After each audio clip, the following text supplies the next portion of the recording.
பலன் தரும் பரிகாரங்கள் அந்த பகுதியில் குரு பெயர்ச்சி பலன்கள் எப்படி இருக்கும் அப்படிங்கிறத ஒவ்வொரு ராசிக்காரருக்கும் நாம் தொடர்ந்து சொல்லின்னு இருக்கோங்க. அந்த வகையில் இன்றைக்கி நாம் பார்க்க போகிறது கும்பராசிக்காரர்களுக்கு இந்த குரு பெயர்ச்சி எப்படி இருக்கும் அப்படிங்கிறதாங்க. ஏற்கனவே கும்பராசிக்காரங்களுக்கெல்லாம் ஏழரை சனியில் ஜென்மச்சனி போட்டு பாடாப்படுத்தின்னு இருக்கு. இந்த லட்சணத்தில் இந்த குரு பகவான் வேற 3ஆம் இடத்துலேருந்து 4வது வீட்டில் போய் உட்கார்ந்துட்டாரு. இனிமே வாழ்க்கை எப்படி இருக்கும்னு தெரியலேங்கிற ஒரு பயத்தோடு தாங்க நீங்கள் இருந்துட்டுருக்கீங்க.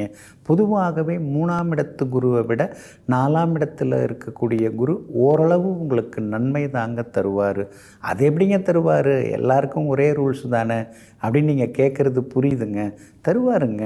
ஏன்னா அவர் போய் உட்கார்ந்துருக்கிறது யாரோட வீடு? சுக்கிரனுடைய வீடு. சுக்கிரன் யார்? உங்களுக்கு யோகாதிபதி, உங்களுக்கு எல்லாத்தையும் கொடுக்கக்கூடியவர். அவர் வீட்டில் இவர் உட்காரும் பொழுது ரொம்ப பெருசாக உங்களுக்கு கெடுதல்லாம் தந்துட முடியாது. ஏன்னா வீட்டு ஓனர் சுக்கிரன் இருக்கார் இல்லைங்களா, அவர் இவரை கட்டுப்படுத்தி கொண்டே இருப்பார். என்ன இருந்தாலும் இவர் வாடகைக்கு வர்றவர் தான். 1 வருஷம் வாடகைக்கு வந்திருக்கிறார் சுக்கிரன் வீட்டுக்கு. அப்படி இருக்கும்போது ஹவுஸ் ஓனர் சுக்கிரன் சொல்கிறத தான் இவர் கேட்டாகணும். அதனால தான் 4ஆம் இடத்துக்கு குரு வந்தாலும் உங்களுக்கு பாதுகாப்பை ஏற்படுத்தி தர்றதுக்கு பக்கத்திலேயே சுக்கிரன் உட்கார்ந்துருக்கிறதுனால நீங்கள் பயப்பட வேண்டிய அவசியம் எதுவும் கிடையாதுங்க. பொதுவாக 4 குரு எப்படி சொல்லுவாங்க? நாய்ப்படாத பாடுங்க, ஐயையோ என்ன அலைச்சல், ரொம்ப டென்ஷனுங்க, எந்த வேலைக்கு போனாலும் ஒரே இழுபறியாக இருக்குது, எதுவுமே ஒழுங்காக நடக்க மாட்டேங்குது, இதோ அதோ அதோ இதோன்னு சொல்லி எல்லாமே இப்படியே போயின்ட்டுருக்கு, ஒரே அலுப்பாக இருக்குது, வெறுப்பாக இருக்குது அப்படிங்கிற அளவுக்கெல்லாம் இந்த 4ஆம் இடத்து குரு அப்படியே ஒரு சில சூழ்நிலைகளை உருவாக்குவார். பொதுவாக 4ஆம் இடத்து குரு அப்படின்னாலே அம்மாவோட ஆரோக்கியத்தில் நீங்கள் அக்கறை காட்டணும். அது ரொம்ப ரொம்ப முக்கியங்க. அதே மாதிரி உங்களுடைய நடத்தை கோலங்களை நீங்கள் பாதுகாப்பாக பார்த்துக்கணும். ஏன்னா 4ஆம் இடம் அப்படிங்கிறது கேரக்டர் பிளேஸ். அந்த கேரக்டர் பிளேஸில் இந்த குரு பகவான் உட்கார்ந்துட்டார். அப்படி இருக்கிறதுனால இயல்பாக நீங்கள் இருப்பீங்கள்ல, அதே மாதிரி இருந்துட்டு போகிறது நல்லது. அதெல்லாம் ஒன்றும் தப்பு இல்லைங்க, இதெல்லாம் ஒன்றும் சகஜம்தாங்க, சாப்பிடுங்க அப்படின்னு எதையாவது கொடுத்தா அதவே சாப்பிட்டுட்டு நல்லா இருக்குது அப்படின்னு சொல்லிட்டு அதுக்கு அடிமையாகிடக்கூடாது. ரொம்ப ரொம்ப கவனமாக இருக்கணும். திடீர்னு ஒரு சிலர்லாம் நண்பர்களாக வருவாங்க. ஏற்கனவே உங்களுக்கு எதிரியாக இருந்தவங்க இப்போ நண்பனாக வருவாங்க. ஆனால் கூட இருந்து குழி பறிக்கிறதுக்காக வருவாங்க. அவங்கெல்லாம் மாறிட்டாங்க, திருந்திட்டாங்க அப்படின்னு நீங்களாம் நினச்சிக்காதீங்க. வேறு மாதிரி கூடி கெடுக்கிறதுன்னு சொல்லுவாங்க இல்லைங்களா, கூட இருந்தே பழி வாங்குறதுன்னு சொல்லுவாங்க இல்லைங்களா, அந்த மாதிரி வருவாங்க. அதனால் நட்பு விஷயத்தில் ரொம்ப கவனமாக இருக்கணும். யார் சொல்கிறதையுமே கேட்க வேணாங்க, உங்கள் மனசு சொல்கிறத நீங்கள் கேளுங்க. அதுதாங்க ரொம்ப ரொம்ப முக்கியங்க. அதை கொஞ்சம் கேட்டு நடந்துக்கிட்டிங்கன்னா இந்த 4ஆம் இடத்து குருவை அழகாக நீங்கள் டீல் பண்ணிடலாங்க.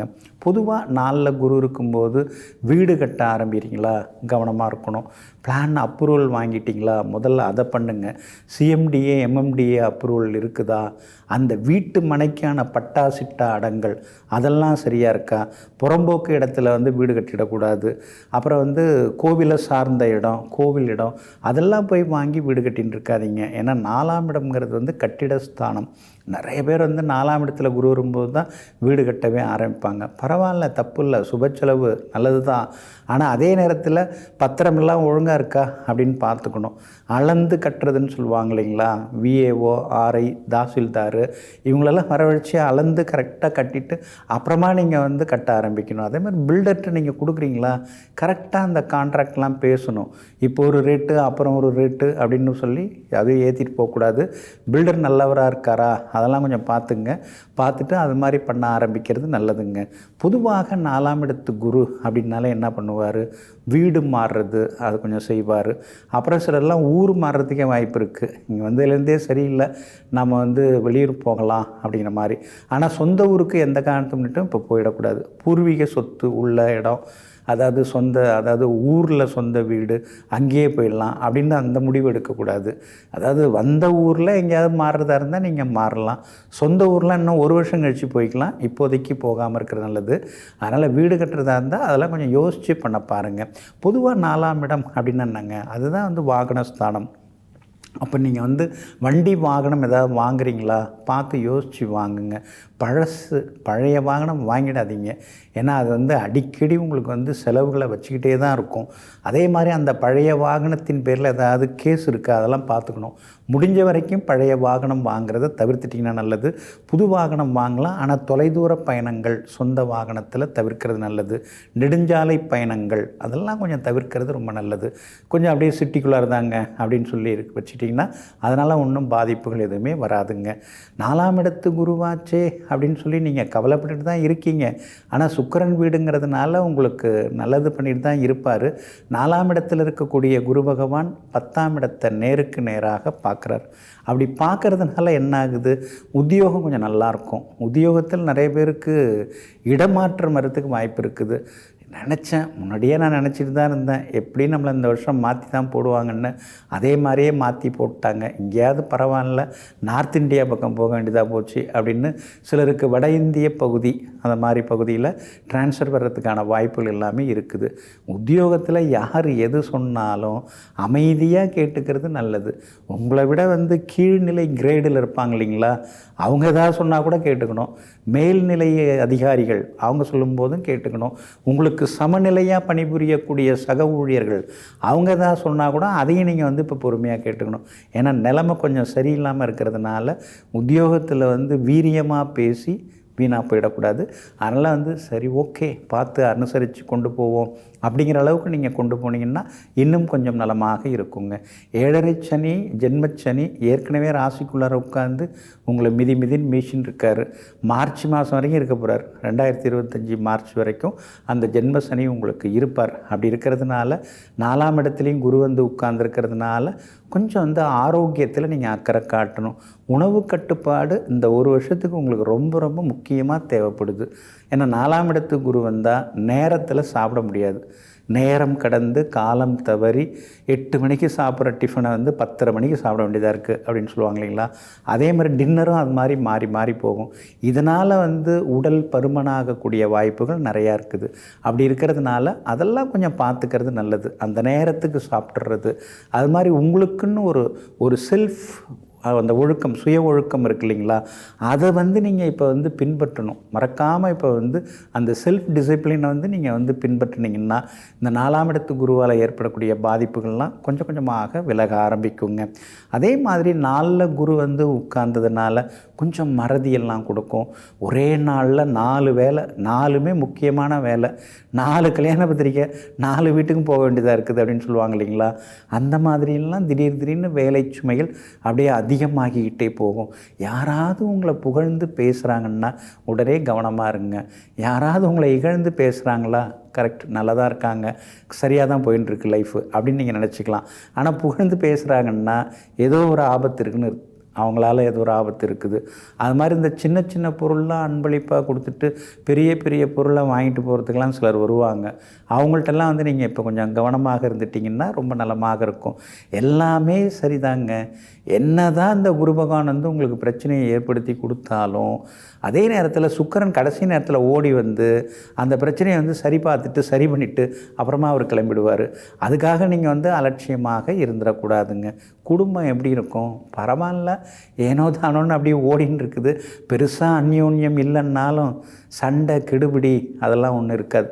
ஏன்னா 4ஆம் இடத்து குரு வந்து கொஞ்சம் புரிதலை உண்டாக்கும். கணவன் மனைவிக்குள்ளார சின்னதாக ஒரு புரிதல் வர ஆரம்பிக்கும்.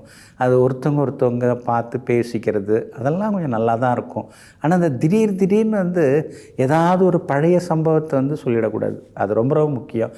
கல்யாணம் ஆன புதுசில் 4ஆவது மாதத்தில் 5ஆவது நாளில் இப்படியெல்லாம் ஏதாவது ஆரம்பிச்சிங்கன்னா அது கொஞ்சம் சிக்கலாகும். அதனால தான் அதெல்லாம் விட்டுட்டு அதே நேரத்தில் கல்யாணம் ஆன 2ஆவது மாதத்தில் இருந்த நல்ல சம்பவங்களை நீங்கள் சொல்லலாம். அது வந்து நல்லதாக நடக்கும்.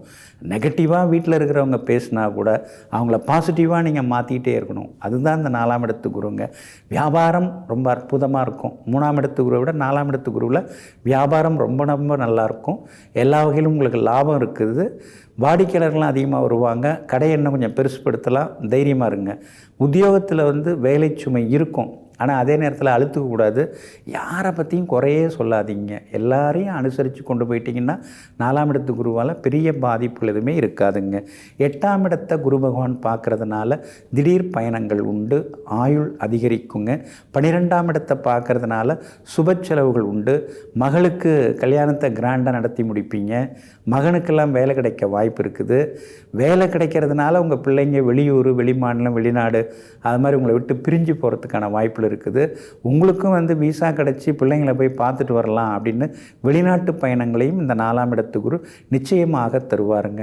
எப்படி பார்த்தாலும் குரு பகவான் உங்களுக்கு நிம்மதியை தான் தருவார். ஆனால் கஷ்டப்படுத்துகிற மாதிரி தெரியும்.